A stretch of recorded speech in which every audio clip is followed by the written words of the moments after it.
So hey besties, today we are making a pot roast. Now when it comes to pot roast, I feel like a pot roast is something that absolutely nobody can mess up. Even the worst cooks ever can go ahead and make them a pot roast. Now when it comes to a pot roast, it is super simple, it is super easy, and you're going to come with me and I'm going to show you guys today how I do it.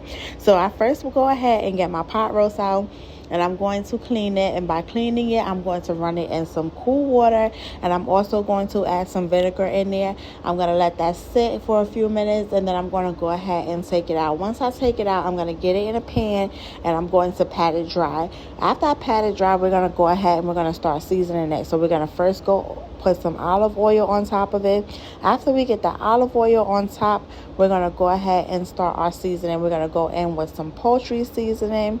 We are also going to add us some paprika because we grown, and then don't forget that garlic and herb. I'm telling y'all, anything that is garlic and herb, don't walk but run to the supermarket and get you some, because that's just going to add that additional flavor.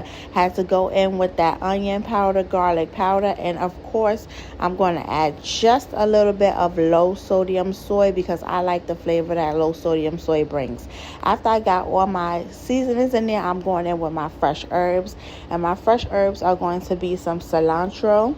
I have some fresh parsley.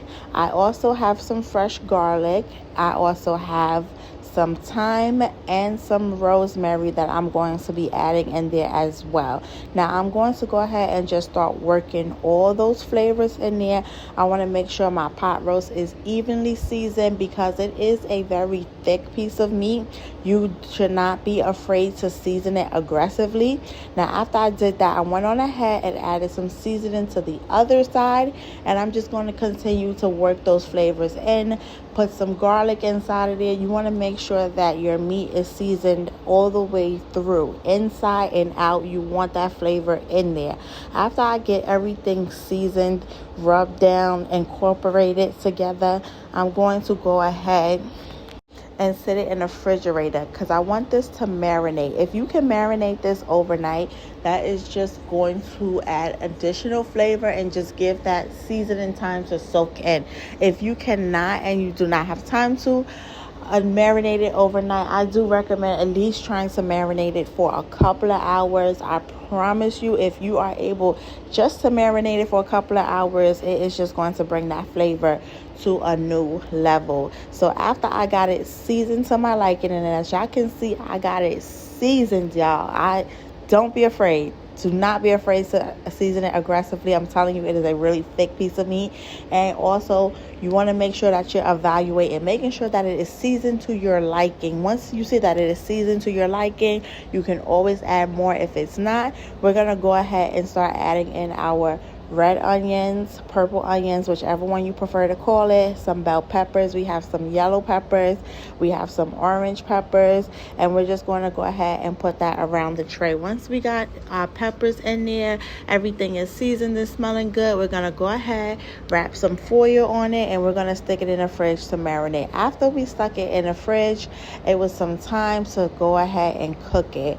I did not do a sear. You can sear it first. A sear is just going to lock in all of those flavors that we infused in the meat, but I just chose not to do it. I was happy with my seasoning profile, so we went on ahead and started to put it in the oven to cook after it marinated.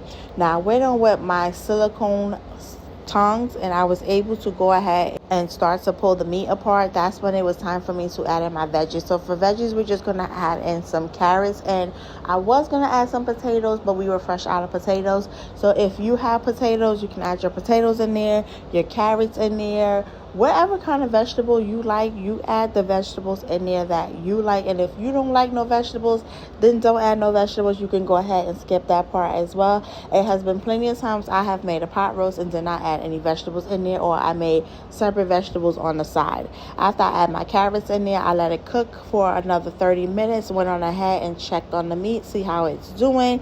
The longer it cooked, the more tender it'll be, but you can always cook it to your desired temperature. If you like it medium, mid-rare, medium well, whatever you like, that's how you cook it. After I went on ahead and started checking on my meat, and I was seeing how tender it was and how easy it was for me to go ahead and pull it apart with my tongues, I did stick it back in there because I did want to cook it a little bit longer. And while it was cooking, I went on ahead and started working on my side orders. Now, because I did not have any potatoes to put inside my pot roast, I just went on ahead and made some mashed potatoes. After my mashed potatoes was done, I went back ahead and checked on my meat, and when I tell you, it was smelling so good in my kitchen. Absolutely amazing. Meat was nice and tender, and you can see it is still moist and juicy, and it is just falling apart. My carrots was nice and roasted. It has soaked up all those flavors that we had infused inside of our pot roast. Our mashed potatoes was done. It was nothing left but for us to go ahead and fix our plate.